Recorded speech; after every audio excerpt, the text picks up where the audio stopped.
Hello YouTube.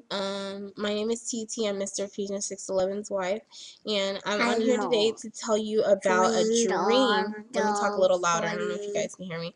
Hope you guys can hear me. I'm on here today to talk about a dream that I had about a month ago, and then a vision that my daughter and husband had about a week ago, last week, sorry.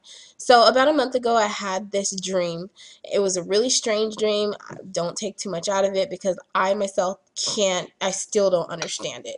But in the dream, sorry, in the dream, we went to Walmart. My husband and I and my two little boys.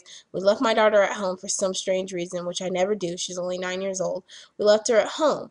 So when I get to Walmart, we're going in, and all of a sudden, it was nighttime, by the way, and we don't have a car. So that was strange also that we were going to Walmart so late at night without a car. I mean, it was like probably like 12 midnight.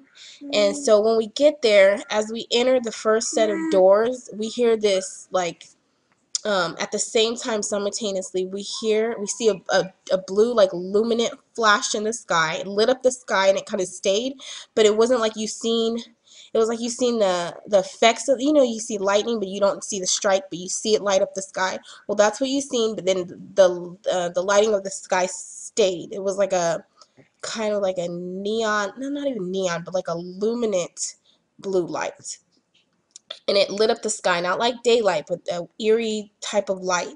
And when that happened, we kind of like fell to the floor. I don't know if we fell because we were scared or if we fell because we had to fall, like we were forced to fall. And we heard this voice, like a deep, like really authoritative voice. I knew it wasn't God, and my spirit knew it wasn't God, but the voice was telling us like basically that he was God, and that there was new set of rules, it seemed like, if I can remember, that had to be implied. And during the time I wasn't listening because I knew it wasn't God. I was just kind of scared, but then God was giving me a peace in my dream that I was going to be okay. But my main focus was my daughter. I wanted to get home to my daughter. That's all I could think about. I know towards the end of when this voice was speaking, frogs start hopping into the Walmart. Keep in mind, we're in between. There's people all, outside, inside, and there was a lot of people for so late at night. That was the strange thing. It was 12 a.m. It was like packed. So there's a first set of doors like this. Excuse me if I don't keep looking at the camera. It's kind of set.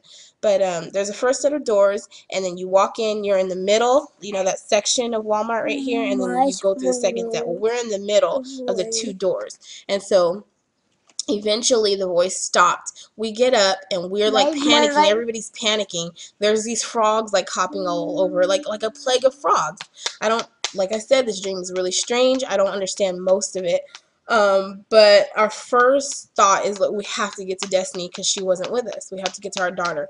So we leave, and we go, trying to start going back home. And then when we turn the corner to where, our street, the street that we're supposed to go down to get home, we don't have a car. Keep in mind, we're like walking this late at night, and it's like it's there, our street is gone. It's like a completely different type of scenery. Like it's not a different dream. It's just that everything's changed. People are frantic everywhere. There's like ambulances going everywhere.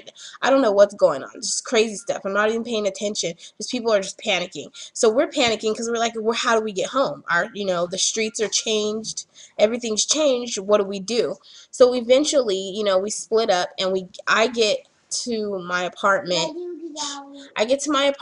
And inside of my apartment, my daughter's gone. So I'm panicking, like, okay, where's my daughter? And then I go to my next door neighbors, and my sister is at my next door neighbors, and my next door neighbor is there, of course, and then my daughter's there. So I feel comfortable with the fact that she's there, but kind of eerie to why is she there. And then the dream just kind of ended. I don't remember anything else after that but waking up.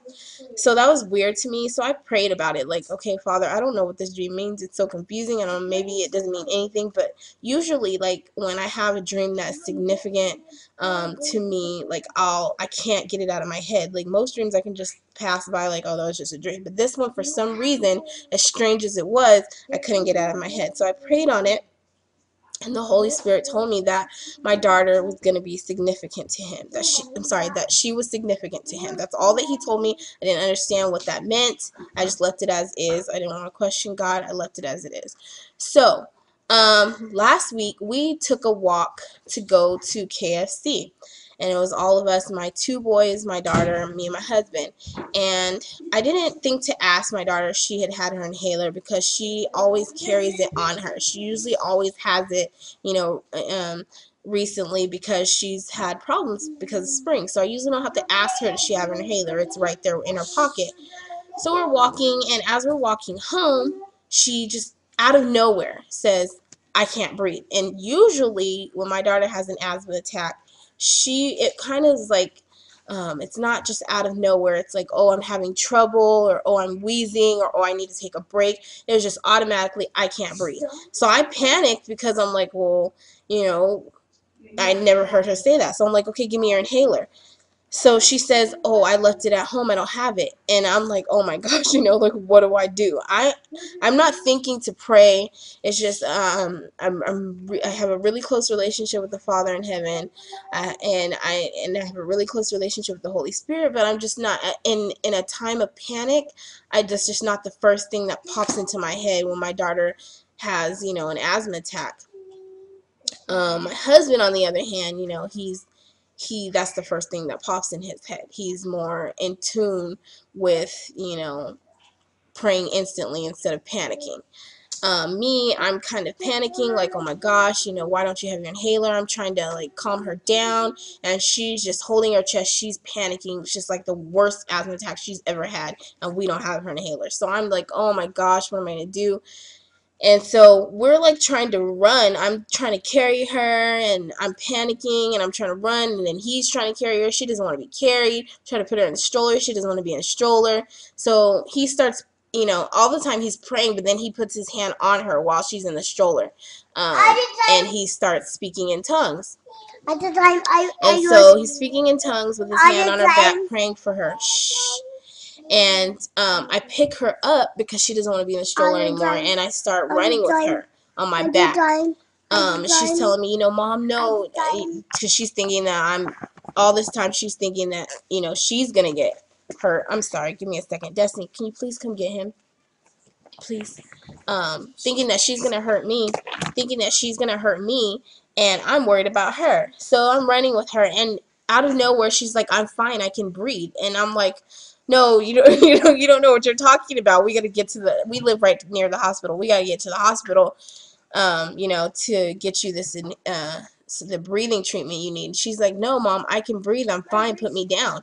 So I start walking, and I'm like, she's breathing. Like, I was in shock because she never, ever, my daughter has really bad asthma, and she's had it since she was 8 months old. She's never come out of an asthma attack without her inhaler or breathing treatments. It's never happened, ever.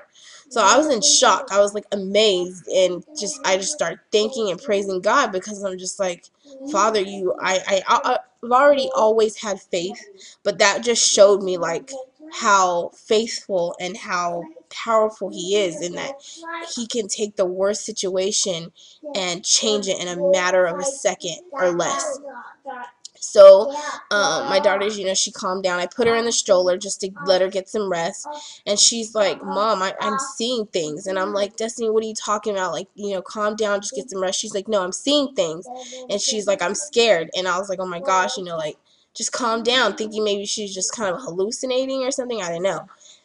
But then she says, there's an angel with me now. And I'm thinking, like, what is she talking about? She's just kind of talking. She's like, there's an angel with me now, and he says that he loves me and he's with me. And then she automatically went into having a vision. I mean, she was staring off into space. She wouldn't pay me any attention. She was just staring off into space as she went into having this vision. I'm going to go ahead and cut this video short and start a new one, because I think I'm running out of time. So I'm going to go ahead and cut this one short and start a new one.